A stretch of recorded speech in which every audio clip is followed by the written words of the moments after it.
All right, in the interest of punctuality, we'll get started. Hello, everybody. Welcome to the Morrison Scholarships virtual panel discussion, NL Poly 101. My name is Ben Sparks, and I created the Morrison Scholarship. I'll be your host and moderator today, and I'm so pleased that you've all been able to join us. I hope you're as eager as I am to hear from our panelists in just a minute. Before we begin, a quick note to all of you in the audience that you will be on mute for the duration of the panel. However, I strongly encourage you to use the chat button located down here at the bottom of the screen. If you have any questions at any point during our discussion, we will do our very best to get to them and get them answered before we run out of time. I also want to take just a quick minute to talk about the Morrison Scholarship and the idea behind this panel. My mother, Kate Morrison, dedicated her career as a social worker, lawyer, and social justice activist to making our politics and society more just. She was a volunteer for Amnesty International, a supporter of World Vision, a dedicated New Democrat, and a tireless legal aid lawyer. Unfortunately, due to a decade of worsening multiple sclerosis, she was forced to reduce her community involvement, and for the last several years, she's been in long-term care suffering from a dementia caused by MS that has taken away her ability to communicate. My mom's inspired me to pursue a career in the political world, and as a way to give back and carry on her work, I launched the Morrison Scholarship in Political Studies last December. We managed to raise $2,500 for a deserving student this year, and we'll be accepting applications now until midnight on July 15th. So any of you thinking of applying out there and procrastinating, get on that, and we will announce the winner later in the month. You can learn more about the scholarship, donate or apply at morrisonscholarship.ca. And while Kate can't be with us here today, I know that she'll have a great big smile on her face when I tell her how many of you have shown up. So thanks again. Given the lack of civic education in our province, the idea for this panel was to show Newfoundlanders and Labradorians, and students in particular, why they should care about our political system and the variety of ways that they can engage and make a difference. That's why I'm so thrilled to be joined by a group of panelists with a wide range of perspectives and experience, which they're going to share with you, after which we will take your questions. Before we begin, I also want to acknowledge that for those of you in Newfoundland, you're gathered on the traditional territory of the Beothuk, Mi'kmaq, Innu, and Inuit. Myself here in Ottawa and some of our panelists as well, we are gathered on the traditional land of the Algonquin, and wherever you may be, we'd like to acknowledge the First Nations, Inuit, and Métis peoples who came before us. So without further ado, allow me to introduce our wonderful panelists. Gerry Rogers is an internationally award-winning documentary filmmaker and was the first ever out LGBTQ2S party leader and elected MHA in Newfoundland and Labrador's history. She served the district of St. John's Centre for 8 years, and since leaving politics, she has continued her community activism and her filmmaking career.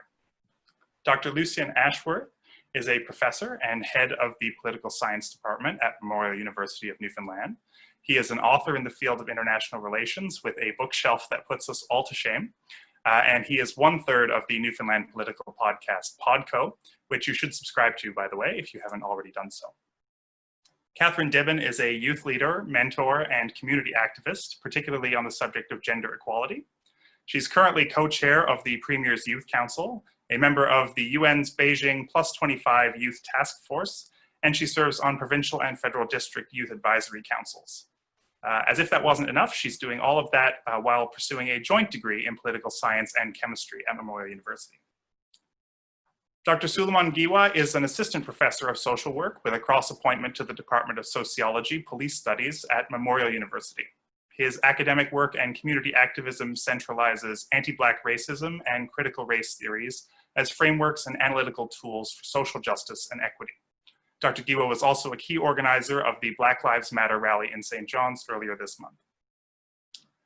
Patrick Butler is a Radio-Canada journalist based in St. John's. He previously worked for CBC News in Toronto and Montreal, and he has bylines in the Ottawa Citizen, the Telegram, and Le Gazetteur. Patrick grew up in CBS and since returning to Newfoundland has covered the recent provincial and federal elections and continues to report on provincial affairs, including the pandemic briefing, which is happening as we speak. So we'll make sure he can tweet and file as necessary. So to all of the panelists, welcome and thank you again for being here. Now that we're all acquainted, let's get right into it. Gerry, we'll start with you. If you want to tell us a little bit about your story and why being involved is important to you. Thanks so much, Ben, and thanks for calling us all together. And I also want to acknowledge Kate, your mom. Kate was a great inspiration to me. She was involved in the NDP and was very supportive of me. And I often consulted with Kate on a number of matters, particularly social justice issues and the issue of home care, disability rights. And she was an amazing activist during that time. And I just want to acknowledge that. And I'm so pleased that you have done this. And this is, Kate would love this. I know she would love this. And she was very supportive of women in politics, which I am as well, and I think that she knows how important to have a diversity within our political systems. So first of all, I think our life experiences really affect how we see politics. And for me, politics is not simply about electoral politics, that I believe politics is about how we live our lives together, how we would like to live our lives, how we share our resources, and how we plan for the future together as a community and as a society. And sometimes the very act of getting out of bed is a political act some days. It really, really is. I was born in Newfoundland in Corner Brook. My mother was from the Northern Peninsula, and she came from a family of 13. And she would always say the Great Northern Peninsula. For her, you could never say Northern Peninsula without saying great. Her family lived basically in poverty. They had a fire and lost everything. And so there they were, homeless, 13 kids and the mom and dad. At 14 years of age, she saw the family priest, the parish priest, sexually assault her girlfriend. So she was sent away to work in service. And the priest had said to her family, "So be good for Philomena. They'll send her to school and she'll learn a lot. This family will be really good for her." Well, in fact, none of that happened. She wasn't sent away to school, and she worked. She was basically a servant until she was rescued about a year and a half after that by a cousin who came up the coast. My father grew up in St. John's, and there were 5 kids in his family, and his father died when he was 11, and it was just himself and his mom left. And they lost their house. They had no money, and they lived from pillar to post. And then when he was 13, Dad quit school as well, because the Christian Brothers beat him up. They continued to beat him up in school. So he left school. So both of my parents, my dad never finished grade 8 and my mom never finished grade 9. And so Dad ended up in 1949 when Canada joined Newfoundland. Dad was 16, said he was 17, and he was the first group of Newfoundland men to join the Canadian Army as Canadians. And so he was a career soldier. He and my mother ended up working at the Isle Royal Hotel in North Sydney, and he was posted there, and they met, and that's how they got together. And we moved around a lot. In grade 2 alone, I was in 3 different schools. We moved across Canada, and we also lived in Germany. And one of the things that I learned from my parents, I guess because we moved so much, and because they both had experienced real tough times growing up, we learned how important community was. And we also learned how important social justice was. Mom and Dad, wherever we went, they were involved in their church. They grew up in a Catholic tradition, and so they worked a lot building community And also, when they came back to Newfoundland after Dad retired, they started a food bank in their church. But one of the things that was very important in my life was to be able to listen, to listen to people whose life experiences were different than mine, and to see how unjust the world could be. And I was very, very much inspired by a lot of women who were social activists. I did a social work degree at MUN. My work placement was at the Women's Center, where I learned about feminism, where I saw that women's lives were so much different than men's. And it was during the time in the late 70s, early 80s, where we saw that the personal was political. I ended up working in film, becoming a documentary filmmaker. I moved to Montreal for 10 years, did a films on women's issues and human rights issues, came back to Newfoundland 10 years after I came back, I was very much involved in social activism and LGBTQ rights, still making films. And in 2011, I was really pissed off with what was happening in our province, and that's when I decided to run for political office. It was never in the plan. But I have 5 minutes here now, and I think I've taken them up, but we can talk a little bit about this later.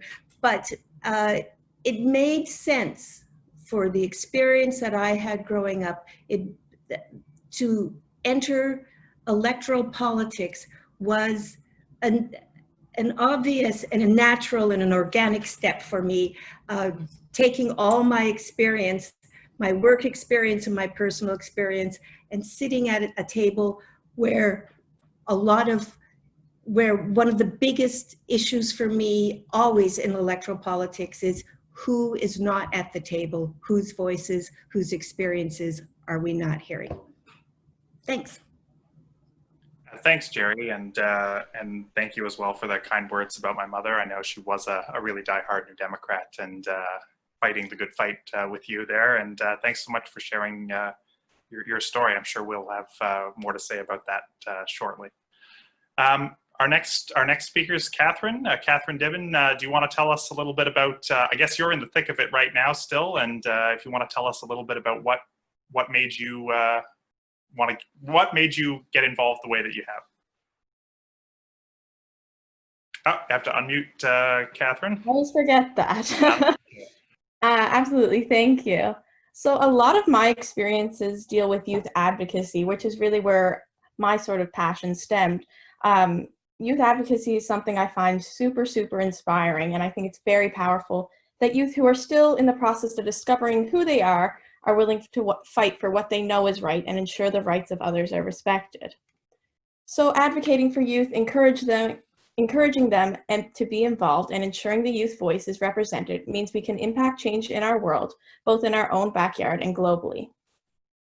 I really believe that advocacy exists because of vocal poverty, and so everyone is called to be a mouthpiece. So to me, advocacy is essentially amplification.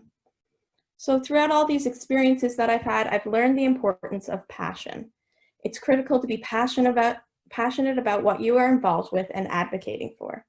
Passion's a powerful or compelling emotion, and it really is what drives my purpose.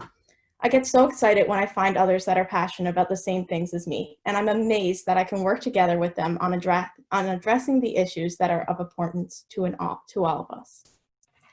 There have been countless benefits to these established connections and collaborations that I've been able to develop over the years. And these relationships, like any other relationship that is important to us, require time, commitment, and nurturing as we learn about each other and how we build on each other's strengths. For me personally, one of the benefits of nurturing these relationships has been the learning. So not only are you learning about the science and complexity of the activities, but there's lots of room for learning about yourself and engaging in self-development. Participating in these experiences throughout my teenage years has provided me with great opportunities for growth and development. I've never really quite understood those who say, oh, I'm not really a political person. I truly believe we have a duty as global citizens to educate ourselves about the issues and to challenge and be challenged, and to dialogue with others we share our views and try to figure out our role in helping shape our world. We are all political. We all participate in making decisions with others about our world, however big or small our world is. Whether it's making decisions with your family group or making decisions with your work group about your organization, each policy and decision you make will affect you in one way or another. Engage and create the change you want to see in this world. So let me share with you a few of the experiences I had in being a part of large-scale partnerships and working with others in the area of politics. So it kind of started out in 2017 and 2018. I worked with the Atlantic Council for International Cooperation as their youth ambassador for Newfoundland. So this really served as a catalyst to further my involvement with international development and led me to discover two of my greatest passions, which is youth engagement and gender equality. I was then given the incredible opportunity to attend the 2018 and 2019 Youth for Gender Equality Writers Workshop and present to the Y7, which is the youth delegation of the G7. After hosting multiple dialogue sessions with Newfoundland youth, I flew to Ottawa to start to build a youth-led Sustainable Development Goal implementation plan. So YGE is super unique because it takes this by youth for youth approach. It focuses on a defining realization that youth are directly affected and involved in the dynamics of these policy discussions. So who was better to orient and frame them?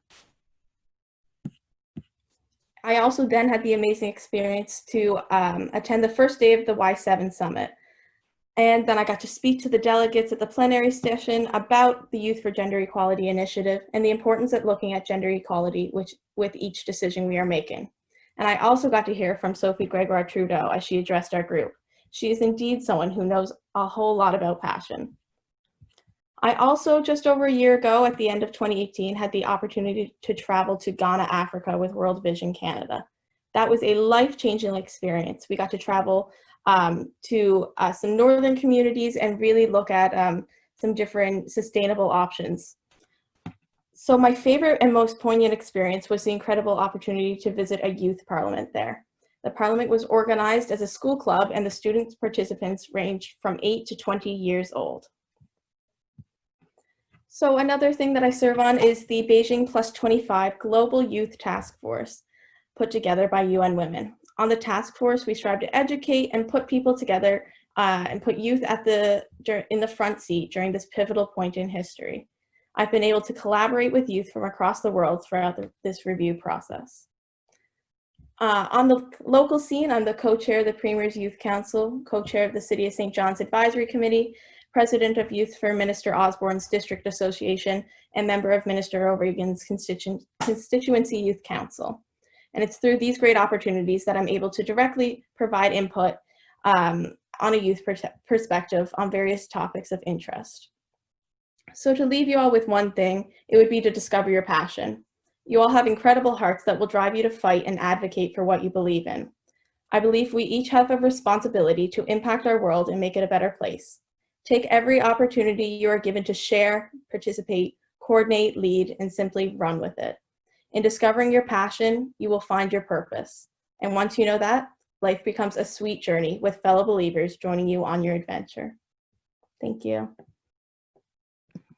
Thank you, Katherine. That's great. And I have to say that putting together this panel was, I think I had a similar experience of finding passionate people who wanted to share that with other folks, and that's really great. And boy, you've packed a whole lot into not a lot of time, so that's great. Our next panelist, Dr. Giwa, if you want to go ahead and tell us a little bit about your story.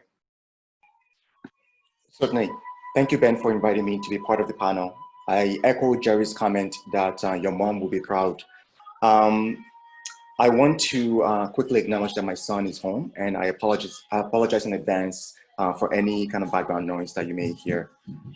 So early in life, I started with the intention that I would join a police service and become a police officer. I pursued this dream after high school and later graduated with a 2-year college diploma in police education. I was on track to becoming a police officer, but things changed. I changed. I wanted to do more with my passion for policing, so I enrolled in university, where I completed a criminology and criminal justice degree with a concentration in law. It was during this time that my interest in social justice deepened, and with it, my thirst for greater knowledge. I saw social work as a perfect fit for my emerging interest in and concern for the well-being of marginalized social groups. The connection between social work and the criminal justice system was very clear to me, but this was not the case in either of these disciplines. Many of the marginalized groups served by social workers may come to the attention of the criminal justice system, such as the police. With my master's degree in hand, I practiced for several years working at the community and federal government level on issues that impacted on racialized, indigenous, and marginalized groups and communities. But I wanted to effect change in how social workers were being taught and also trained to practice social work, especially with racialized and marginalized groups, whose voices and experiences I wanted to amplify. I went back to school to earn my doctoral degree. Today, I have the privilege of teaching and preparing social work students to work from a human rights and social justice perspective. In the world of global stratification and inequity, social work can offer transformative ways of addressing pressing social inequities and disparities that exist.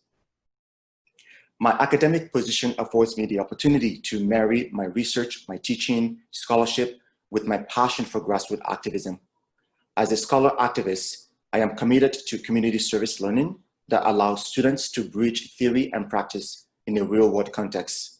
This is important insofar that a disconnection between classroom theory and real-world practice means that social work students may be ill-equipped to solve or respond to complex challenges of the 21st century, such as the global struggle against anti-Black racism and racial and economic injustice. This type of solidarity work is political and connects well to the foundation of social work, which in my view has been relegated to the margins. As a Black scholar who is also gay and Muslim, I don't have the luxury of not engaging both critically and also politically in social justice struggles, especially when they affect the different communities to which I belong. So this sense of urgency and imperative to act is what drives my academic and activist work in civil society. So why should you care to participate in civil society? I offer 3 reasons. First, the future of our democratic society depends on the bravery and willingness of people committed to solving problems, both big and small, in the communities. Second, today we are living in an unprecedented time in history. This calls for unprecedented measures. From COVID-19 to the public execution of George Floyd, which galvanized worldwide Black Lives Matter uprising, the political importance and influence of ordinary citizens has never been clearer. The show of force we witnessed in St. John's on June 6th for the Black Lives Matter rally speaks to the type of coalition building that is required to truly transform our institutions and systems, as well as hold politicians and government leaders accountable. This Sunday, on June 28th, the Indigenous Activist Collective is holding a demonstration at the Confederation Building in Newfoundland and Labrador to call for action on police brutality and abuse. If you feel passionately about this issue, you can show your solidarity by attending the demonstration from 1 to 3 p.m. And finally, if not you, then who? For racialized, indigenous, and marginalized communities, the time is now. The type of change and transformation that needs to happen cannot happen without us at the table. We need to be present wherever important decisions that affect us and our communities are being made. This includes the different levels of government: municipal, provincial, territorial, and federal, the educational system, the justice system, and similar social institutions. Our engagement in civil society and the political sphere is essential to the healthy functioning of democracy. Thank you. Thank you so much, Dr. Giwa, for sharing that and for encouraging your words there, for following your passion and the importance and urgency that face us right now in this moment. I'm sure we'll get back to that in just a moment. Patrick, if you'd like to share your story with us. Yeah, can you hear me okay? I just plugged in my headphones, so. I can. You don't have to tweet me now. I don't know. I ended up passing off the briefing to the one other Radio Canada journalist here in Newfoundland, so I'm freed up, which is really nice. So I just want to start and say thanks for having me, but also it's just really nice to take part in an initiative that is not only talking about these issues, but that in the background is about remembering and celebrating someone who was special to you, Ben, but who, you know, by all accounts, I didn't know your mom, but by all accounts was lovely. So thank you for organizing it. In terms of who I am, you kind of asked us to come up with 3 questions, right? Who we are, why what we do is, why do we think what we do is important, or what's the broader significance, and you know, how people can become involved, or how people can take part. And so for answering the who, you kind of alluded to a little bit. I grew up in CBS. I decided to become a journalist when I was finishing up in high school, and that took me away from Newfoundland because there's no real academic journalism program in Newfoundland, and that was something that I really wanted to take advantage of. So I ended up in Ottawa, which was a really good experience as someone becoming a journalist, because you're kind of exposed to federal politics in a different way, but you also get an appreciation of Newfoundland away from home, and some of the ways that Newfoundland is perceived in other parts of the country, if at all. And it's a good experience to see life in another part of the country, I think, and then come back and report on Newfoundland here. So I started to work for different publications, the Ottawa Citizen and iPolitics and different places like that, and ended up at CBC. And now, through some lucky stroke, work for Radio-Canada here as one of the 2 sort of provincial correspondents, which allows me to a really privileged position of interpreting Newfoundland to a Francophone audience that doesn't necessarily know a lot about the place, which is hard sometimes, but also a lot of fun. In terms of why I think journalism is important, and why I think it's so important for people to become involved as journalists, I really don't think there's ever been a more important time to have journalists working in Newfoundland and Labrador. That we look at the scope of the challenges facing the province, the scope of the change in Newfoundland and Labrador, be it in the oil and gas sector, be it in paying off the deficit, being, you know, a whole gamut of issues. The challenges are stark, and so it's important to have you know, reporters on the ground to highlight those differences, but also to create a forum where ideas can be shared in terms of how to make things better, and in a different way than, say, an academic paper or another sort of forum. So it's a really interesting way to be able to kind of be a vehicle for that sort of change, while not being an advocate as well. And you know, we don't always succeed at our job. I think there's a lot of things that don't get covered in Newfoundland and Labrador, and part of it is because there's increasingly few of us. So it's really important, it's really challenging, but it's also really exciting. And the thing I love about being a reporter, just in general, is that, you know, you can be like an Ashley Fitzpatrick who covered the Muskrat Falls inquiry, you know, a story that just went on forever, and that reporting has a real big impact, I think. Or you can be someone who covers you know, the story of one person's struggle, and that also resonates. And so that work is so important, I think. And just to build onto that in terms of how and how people can become involved, if there are people who are on this call who are interested in journalism. It's been a kind of a tough week for journalists in the province. There was 25 people laid off at Saltwire yesterday who lost their jobs. So heartbreaking, and it there can seem like there's not a lot of opportunities, and I don't want to tell people to start blogging, because I really think you know, that's not the answer. Journalists need to be paid for their work, and we need to have people who you know, can dedicate their time to covering issues, and I think journalists just fundamentally deserve to be paid. But and also, if we have things like, this is a whole other can of worms, but if we have things like unpaid internships and things like that, then I think that perpetuates some of the issues related with diversity, which has become so, diversity in newsrooms, which have become really top of mind lately. But the way I started was looking for ways to become involved as a student. So I volunteered at Out of the Fog back when Erin Sully was hosting, before she became Director of Communications for Dwight Ball, and And I somehow ended up as a writing a column for the Telly, which was not very good, but I managed to somehow get my name in the paper doing that, and it was just such a formative experience. And I think people in newsrooms are really looking for young people and people who are committed to the place and people who are willing to work hard. And just despite what is going on in media right now, there's value in people who are interested. And I also think journalists are more accessible. The last point I want to make is I think journalists are more accessible than ever in terms of people who are interested in participating and becoming involved in journalism. It's really easy to reach out and to maybe don't cold call me, but to reach out and have a conversation and have a message and ask for advice.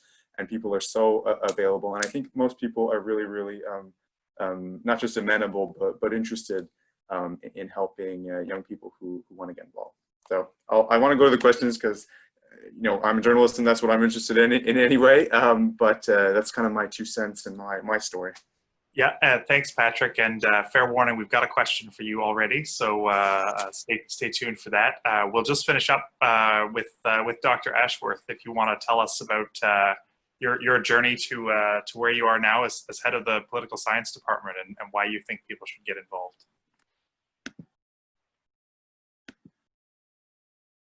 And I think you're muted still. There we go. Your bingo card gets punched there, yeah. Absolutely. That's okay. Probably wasn't saying anything important. Yeah, I think the problem is, when I start talking about my journey, is that I actually never thought I'd be an academic. So I'm a little surprised to be here. It's a punishing job market. It's pretty awful, actually. It's like the Hunger Games.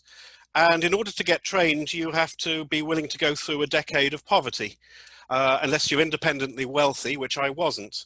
But I always wanted to know how the world was run, particularly, and maybe going back to some of the other people who've spoken, why the world is run so badly, how I could make it better. So I got jobs. I got jobs between my various degrees outside academia, and when I got those jobs, my bosses, my co-workers would say, "Welcome to the real world. Now you'll find out how the real world works." Now, perhaps I didn't get the right jobs because I didn't find out how the real world works. In fact, I found the jobs I was doing, and maybe this was my problem, I found them unsatisfying, I found them unchallenging, and I found them uninteresting, and I certainly wasn't learning about how the world works. And I kept that kind of goal, so of finding out why things work the way they do. So I braved poverty and kept going back for more, like the masochist I was. MA, PhD, postdoc, with in-between periods of trying to find gainful employment in the real world. And then finally, the braving the Hunger Games because PhDs are overproduced compared to the amount of academic jobs there are out there. Braving the Hunger Games of trying to find an academic position. I'm not claiming to be Katniss Everdeen here. I'm probably closer to Peter or to the drunk guy who won earlier. But with willingness to kind of travel around, I ended up living in 4 countries. You don't get to choose where you live in an academic world unless you're extremely brilliant. You go where you can find work. And little by little, as I've gone on over the last 3 decades, I think I'm beginning to slowly find preliminary answers to that question of what makes the world work. But I'm still at a very early stage. And I think one of the things that I really enjoy about this search is being able to share it with people, and particularly being able to share it with students, which I think brings me to the last question that we were asked to deal with, which is sort of the issue of why we should care, why we should care about politics. And I want to kind of address just this issue. There's a lot of talk about apathy, and I think one of the things I've noticed actually is that I don't think levels of apathy have really changed. In fact, my generation, there was an enormous amount of apathy. It came out in that kind of 1980s kind of period where lots of my cohort just wanted to find ways to make money and were actually quite apathetic about politics. Not all of them, but many of them. And I wanted to sort of address the issue. Sometimes you get talk about youth apathy, and a lot of this is linked to low turnout by young people in elections, with the exceptions of people like Katherine, who get very involved with parties and youth groups, tend to also be low involvement in political parties. Yeah, having said that, I find that courses at university that deal with the way the world works, with politics, political science courses, remain as popular, if not more popular than ever. At the same time, there's an increase in activism. I mean, it's hard to talk about youth apathy when you look at something like Fridays for Future, for example, which is, I think, a clear indication that that's not the case. I'm beginning to get the feeling that the problem is how people of my generation define politics, that it isn't a problem of apathy, it's a change in what politics is, and also the politics that younger people are concerned about. And linked to that is the problem that the institutions that we have for politics, particularly our liberal democratic institutions, our political parties, which with some exceptions tend to be much more controlling than they were in the past, much more about being on message, a lot less about giving a lot less room for people to debate things, particularly in the public realm, is that what we really need is institutional change. We need to change our institutions to be able to make more spaces for people to be politically active. So I wouldn't see it as individual problems of apathy. I'd see it as fundamentally institutional problems that we face. And that's why I'll leave you with just two words. Something I think that this province, but also I think the world in general needs: democratic reform. Thanks very much, Dr. Ashworth. And wouldn't you know, we have a question about democratic reform in the hopper. So we will return to that thought. We'll pause that just for a second. Quick reminder to everybody who's listening, there's the chat button down at the bottom. You click that, you type your question. We'll try to get to as many as we can. We've already got a couple that were submitted in advance. So I think everybody's eager to hear what the questions are and the answers. I would ask our panelists to try and be concise. Obviously, these are difficult and complex topics, so we'll just try to get in as many as we can. So we'll go to the first one here. Patrick, I said there was fair warning for you that there was a question headed your way. This one is from Vanessa, and she asks, "Do you think that people are really all that apathetic?" You know, Dr. Ashworth just said he doesn't think that that's the real problem, but do you think that people are really all that apathetic, or if political leaders just made politics more inaccessible to Newfoundlanders and Labradorians? And I want to ask that to you because, as you mentioned, as a journalist, part of your role is making politics accessible and digestible for people. And I'm also willing to bet, as you said, journalists are very accessible these days. I'm willing to bet that you hear more candidly from people than academics or political folks alike. So yeah, wonder what you think. Ooh, I don't think people are uninterested in politics. I think people are profoundly interested in politics, and I think when people think that that their politics matters to them, then they take a very an intense interest in what happens. I think, and I don't really know what my opinion is on this. However, I think maybe people might feel a little bit like their politics is inaccessible. I think there's a lot of truth to that. But I do know that if you look at something like the COVID-19, which is an issue that has affected everyone in such a profound way, myself and my colleague at CBC, Peter Cowan, have been inundated with questions from people who are interested in decisions that their political leaders are making. And you know, I think this has been a reminder of how important government is to our daily lives, especially in an emergency situation where our political leaders have a lot of power. So I don't know. I don't really know the answer to that question. But I don't think that people aren't actually interested in politics. And if we look at something, you know, there's been in my lifetime, I guess, when I was very young, things like the referendum in Quebec, where there was huge voter turnout and people really latched onto that and thought it was a huge, it was something that was really meaningful for their identity and for their lives. And so there was a lot of interest, and it was clear that there was very little apathy from people. Yeah, so I really think people are interested in politics. And I think people here especially have a big interest in politics. Everyone's got an opinion. If you go on Twitter, that's very obvious. Yeah, I hope that kind of answers the question. Yeah, I think that's great, and it's great to hear how you.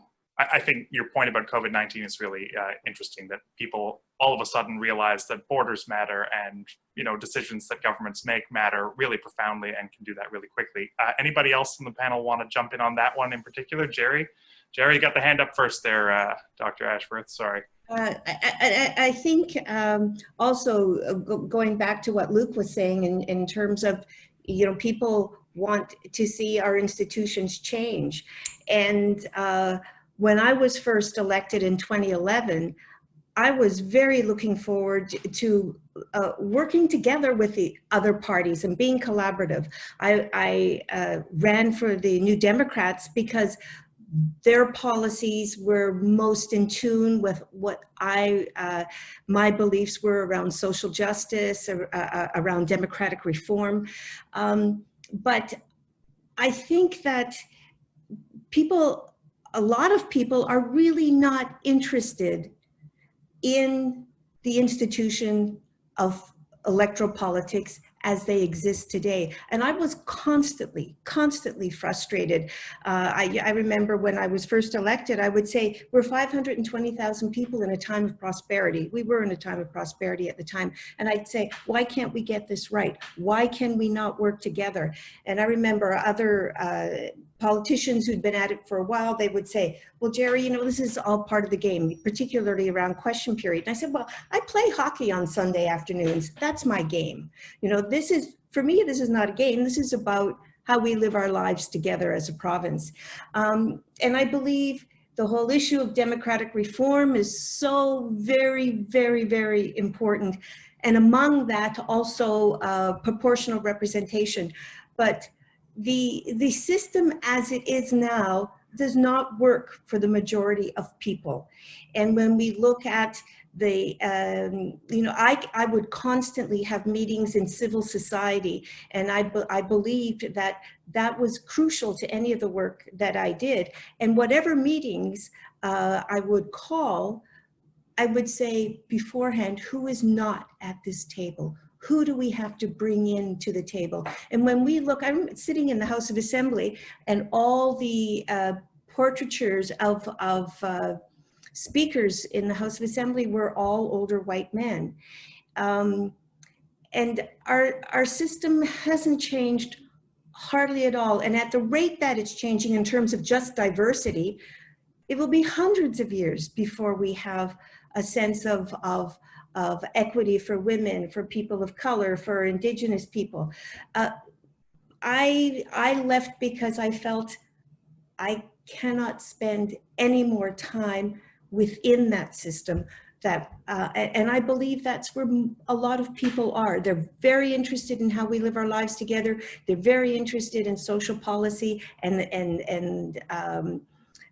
but they're not so enamored or interested anymore in the antiquated institutions and structures of the way we do our politics in this country.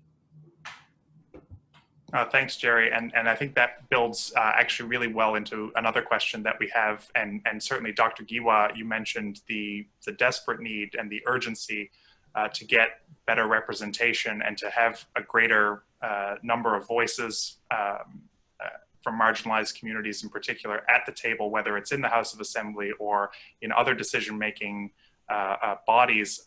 What do you see as the next steps that need to be taken, or as Gerry said, you know, the path that we're on now, if that's going to take so long, how can we blow that up and accelerate and improve representation across the board?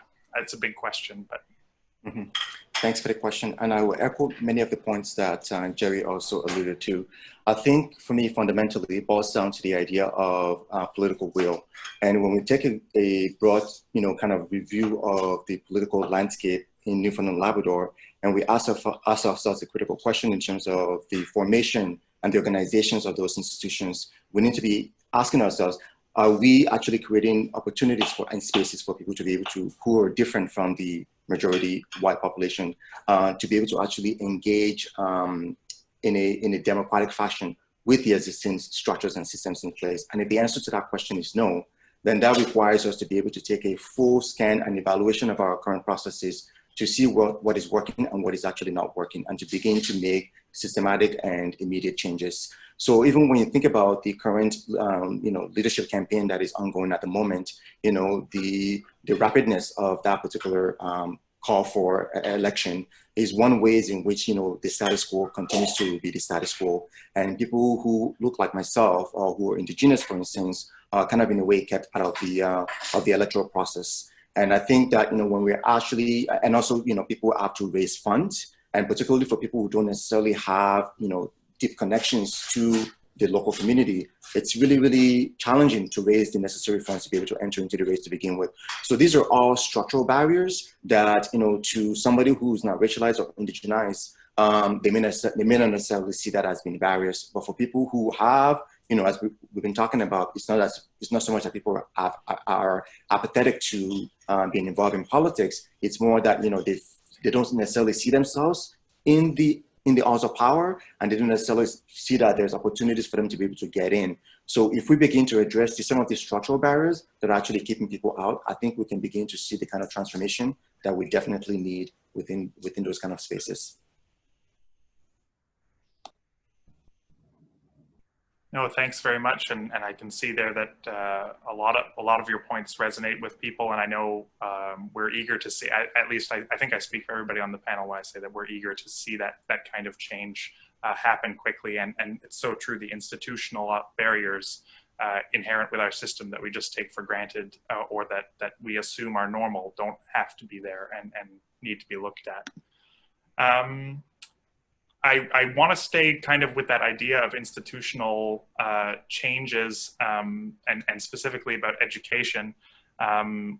We got a question from another Ben, talks about the need for a reintroduction of civic education. I mentioned it in my introduction that I didn't receive any formal civic education growing up in Newfoundland, going to high school. I don't know, Katherine, if it's the same still today or not, but you know, I wonder if that's something that we can do that's easier, or that could be done more quickly to reintroduce that. And does anybody want to take a stab at what that might look like? Go ahead, Dr. Ashworth. Yeah, sure. I think it's a good idea, broadly speaking, and it's a good idea to introduce particularly these contentious issues and get them discussed at school, because if you can't discuss them in high school, then where else can you discuss them? My only concern is it's very easy to do badly. So what would worry me is it would be nickel and dimed. It's very easy just to make it an incredibly boring discussion of where things are in the world, what different ideologies are. You've really got to get it to be, you know, you've really got to get some top-notch discussion there and good material at the high school level. For sure, and I see Sheila in the chat here mentioning the importance of education about gendered and racialized histories as well. I mean, I remember in grade 8 a social studies textbook and like a half a page about the Beothic, you know, about Shauna did it or something, and that was it. I mean, really, really lacking there. So not nickel and dime it and do it properly. That's a great point. I have a question for Katherine. As a student in Newfoundland and Labrador today, you actually mentioned to me privately before we started this that you had considered moving away for university. I know I did that, a difficult decision, and Patrick as well left and has been lucky enough to come back home in his field. But lots of young people are leaving the province. And do you have any ideas for what might make you and other people stay? I mean, obviously there's economic, the economic factors, but is there something that we can do to really encourage people to stay and get involved? Yeah, absolutely. And I think in the past few years, more so, you've seen a lot of people moving away, and like sometimes I know a lot of my friends have got their undergraduate degrees here, but 100% have plans to move away afterwards, which I think we see a lot of. And I think it's just finding things that they're passionate about and wanting to explore the rest of our country. When I had thought about that, it's living here for your whole life, and there's new adventures out there. So how do we bring the new adventures into Newfoundland and make the transition from high school to university more than what it is right now? How do we make that more attractive? And that's what I always had thought about when it came up, the possibility of moving away, and it's exploring that new adventure, living on your own, meeting new people, getting away from your normal. People crave something new. So how do we make university a really, really new experience that doesn't just feel like the next transition in your education that you feel like you have to go on, right? So I think it's really just bringing the excitement to what we have here in Newfoundland, making people want to stay, seeing that older people, our parents, love living here and that they love staying here. Something needs to be done where it's amped up and it's exciting and people want to be around it. No, that's a great point. I know everybody always says that, if I heard an expression that if you could give a Newfoundlander a job in Newfoundland in their field that they enjoyed, they would never leave. And I think growing up there, it's not the same experience for everybody, but a lot of people would like to stay, and trying to give them the opportunity to do that is really important. Yeah, I have a couple more questions just before we end. We'll try and get a couple more in here. We have another question for Dr. Giwa. You mentioned your experience training to become a police officer and then transitioning towards social work. But Erica says there seems to be a movement in some areas alongside the fight against anti-Black racism to defund and dismantle our current police structures. We hear a lot about that across the country and in the United States right now. What is your view on that, having studied and originally wanted to pursue that, and now, with the murder of George Floyd, seeing that, what's your perspective on our current police structure? Oh, sorry, you just muted there. Perfect. Thanks for your question. I think I do support the idea of defunding and the idea of reallocating. And I think that when we talk about defunding, we need to be clear about what we mean when we say defunding. So in this particular instance, defunding, as I understand it and as I posit it, is really about reallocating funds from some of the activities that police are doing right now that they are not well equipped to be handling, and actually channeling that funds to other resources, be it social community activities and professionals who can actually deal with some of those issues, for instance, mental health. We just recently had another shooting that happened in Toronto where an individual was also killed again, and now there's another protest that is brewing out of that particular incident. So I think that there are certain things, and I think for many of us who have been doing this work for a long, long time, we've come to an understanding that there are certain activities that just police are not well equipped to handle. And the budget that police, depending on where you're at, because I know that the budget here in Newfoundland and Labrador is not comparable to the one in Toronto or any other kind of urban major cities. But the point is that there are certain kind of resources that can be reallocated to other community organizations and agencies and services who are doing important work that can actually, we can take those responsibility away from police that didn't necessarily have any ability to be able to do well. So that's my position really on when it comes to issues of defunding. I think that there is an opportunity for police to look at the ways in which they actually spend their budget and what they're actually spending their budget on. And if there are things that they can do differently to be able to actually have better outcomes, then I think that's a meaningful, fruitful conversation that we need to be having. Absolutely. Thank you very much, Dr. Giwa, and thank you, Erica, for the question. We're just cognizant of time here, and I know I promised both Dr. Ashworth and Gerry that we would get back to democratic reform. This is a very long-standing, a plea by a lot of people to have a more representative system, and gets back to the institutional difficulties that people have, both having your voice heard, in general, and also giving different groups a chance to run, and the whole gamut. So we have a couple of questions, various questions about democratic reform. I'll ask the first one. I mean, do you think it's possible in the province? And what your thoughts are? Is that kind of a magic bullet, or what are the limitations of that as well? We'll start with I don't know, eeny, meeny, miny, mo. Gerry, we'll start with you. Well, the current government during the last campaign promised that democratic reform would be one of their priorities, and that it would be, we'd have an all-party committee on democratic reform. That was previous to this past election. It was the previous election. And they finally called that committee together, I don't know, maybe 2 or 3 months before just this past election. And I remember I was our representative in that all-party committee, and they really were not interested in real democratic reform. It was just tweaking around the edges. And I think we need more than that. This system it doesn't work for the majority of our people. And it's not a system that is for problem solving, that welcomes new ideas, that is creative, that is expansive and inclusive. So I'm not interested in democratic reform that's just about tweeting around the edges, or even that's, I was a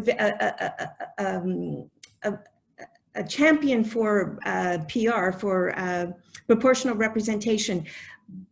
But even that is not enough. We really have to look at, again, we're 500,000 people here, not so much in a time of prosperity. Actually, I think the province has been brought to its knees, and a lot of people have been brought to their knees.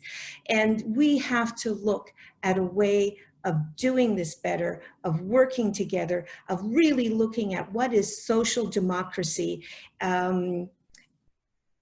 I think it's crucial. It's absolutely crucial for the future of our province, for the well-being of our people, for economic and social justice.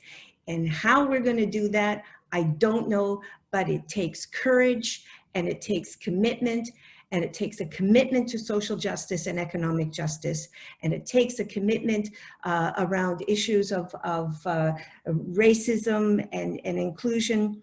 And my advice, particularly to younger people, get involved in things like the Anti-Racism Coalition here in Newfoundland and Labrador, the Social Justice Co-op, because just getting involved in party structure simply supports the status quo, and the status quo is not working for us.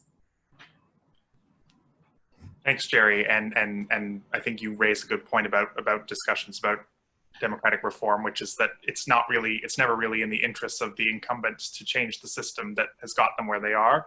And in terms of how to totally rearrange things, I mean, we have a 40-person House of Assembly. for 500,000 people. Somebody made the argument to me once that Mississauga was 1 million people run by 9 city councillors. I mean, there's interesting discussions to be had. Dr. Ashworth, over to you. Yeah, I think an important thing is to get away from the idea. We sort of, in the back of our mind, think that you have a stable democratic system, then every now and again you do democratic reform. And I think that's a very dangerous way of thinking, because society is always changing. So democratic reform shouldn't be something you do every now and again. It should actually be hardwired into your democratic system and your democratic processes. Societies are always changing, so democracy always needs to reform itself. And if it stops reforming itself, democracy dies. Democracy always needs to be moving forward, adjusting as society does. Oh, thanks very much for that, and certainly some marching orders. Yeah, go ahead, Gerry. Yeah, and I also think that we need more and more and more disruptors, and we need to support our disruptors. We need to celebrate our disruptors, and yes, that our human rights code is a living thing that needs to adapt. Our democratic institutions, all of that, and we constantly have to say, who is not at the table? Who are we not only not hearing from because people are speaking, who are we not, all of us together, not listening to? Can I add one thing, Ben? Yeah, go ahead, Patrick. I just want to go back to this, just because we're talking about disruption or changes that have been made.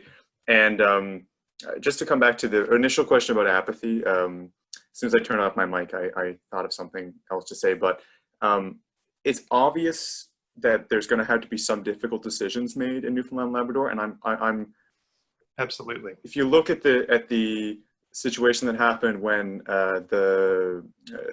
when Dwight Ball first came to power, and there was that budget that where there were a lot of difficult decisions, let's say it like that, that were made, and the sort of vitriol that was directed toward Kathy Bennett in particular, but towards politicians in this province. I wonder if, the scope of the province's problems are so large, and there's been a lot of anger directed, in fairly recently in terms of when difficult decisions are made, whether people agree with them or not. And I wonder if that is also a contributing factor to this idea of apathy when the problems are so great, and the scope, or if you're the one making those decisions, what you're going to be subjected to, does that have an impact on people's willingness to be in those positions and try to make that change? So just an observation. I don't really have anything to back that up, but I wonder how that affects people's interest in getting into to politics in this province. No, absolutely, Patrick, and that was actually one of our questions was regarding if we as the choir here, so to speak, of people who are interested and concerned about what's going on in the province, we know that there are difficult decisions that are going to have to be made. We don't know what they are. There are options, but the way it's going right now, things need to be decided, and what the inevitable vitriol and certainly like you mentioned for Kathy Bennett for women in politics in Newfoundland and Labrador. I mean, we saw that as well with Kathy Dunderdale. Why would you want to put yourself through that if you knew that you were going to get the vitriol that you got? So thanks for that, Patrick. That's a great point. Katherine, any last thoughts, or from Dr. Giwa, any of the panelists? I'm just cognizant of time. I don't want to keep people any longer than necessary, but I'm happy to hear any last closing thoughts or anything that you wanted to add at the end. I just have one thing to add, and it's kind of to echo Gerry's sentiments there.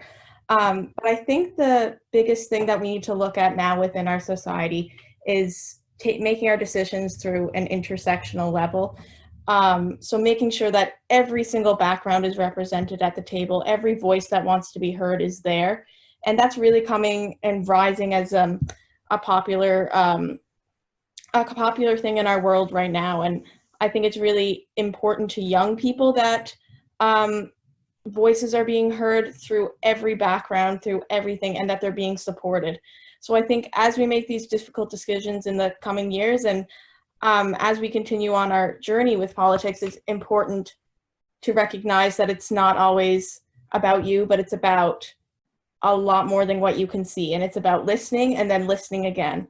And it's about bringing everyone together. And I think you can really sum it up into politics is meant to support everyone and every single person. And right now it's only supporting a small demographic. So we need to really bring that intersectional lens in with making everyone heard and having every single person at that table.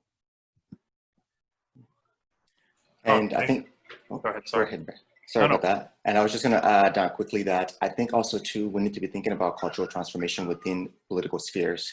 I think that it's one thing to say that, you know, we need transformation, but when we actually have people coming in who look different from the status quo, and they have a particular way of being, presenting, decorum, how does that actually interface with existing structures and systems? And what does that mean in terms of whose voices actually gets heard and doesn't get heard? And what does that mean in terms of sustainability of that person to be able to get, you know, re-elected back into the House again? So I think, you know, with some of the examples that you guys are already illustrating, I think that there are certain consequences to certain bodies of actually going against the grain. And I think that part of the transformation that needs to happen needs to also be looking about the culture of political institutions and how they're actually set up to actually promote certain individuals and certain voices, and also to essentially maybe at times co-opt other marginalized bodies into the same status quo structure that we're trying to actually you know, upend. So I think we need to be asking ourselves in terms of what are some of the work that needs to be done on a cultural level in terms of actually changing the actual system and institutions themselves so that they actually allow different, you know, ways of being and representations and that kind of stuff within those halls of power. No, absolutely, Dr. Giwa, and I think that's a very important and thoughtful note to end things on. I hope that everybody who's been listening and who has joined us today, I hope you bring something away from this. And I know I certainly feel like I have a lot to think about. And I want to thank all of the panelists immensely for giving me your time and supporting this and for making it happen and for sharing your voices with us. I also want to thank everybody who's joined or who has supported the scholarship so far. If you haven't done so already, you can follow us on all of the social medias. We would love to have your help spreading the word. And there's so much to talk about. There's so many issues and complexities out there. I would love to do this again sometime and have more time to chat it through. So hopefully we'll be able to continue the discussion. If you didn't get your question answered, I wanted to bring this up. If you had another question or you wanted to ask it privately, or maybe it comes to you in an hour, as it does for me as soon as I hang up the phone, I think about what I want to say. Please send us the questions any which way on Facebook or Twitter or Instagram or by email. We will do our very best to give you some semblance of an answer if we can. A plug again for the scholarship. Deadline is July 15th at midnight. Morrisonscholarship.ca. I would love it if you'd go and check it out. But yeah, I don't really have anything else to say other than a deep sense of gratitude and thanks from me to all of our panelists, to all of you. I think if there's one thing we take away from all of this is that it's important for us to be aware, to learn, to listen, and to be active. So I thank everybody for your time today. All right, I'm going to end the call for everybody, so you're all going to get booted out, but I wish you all a great day and stay safe until next time. Bye-bye.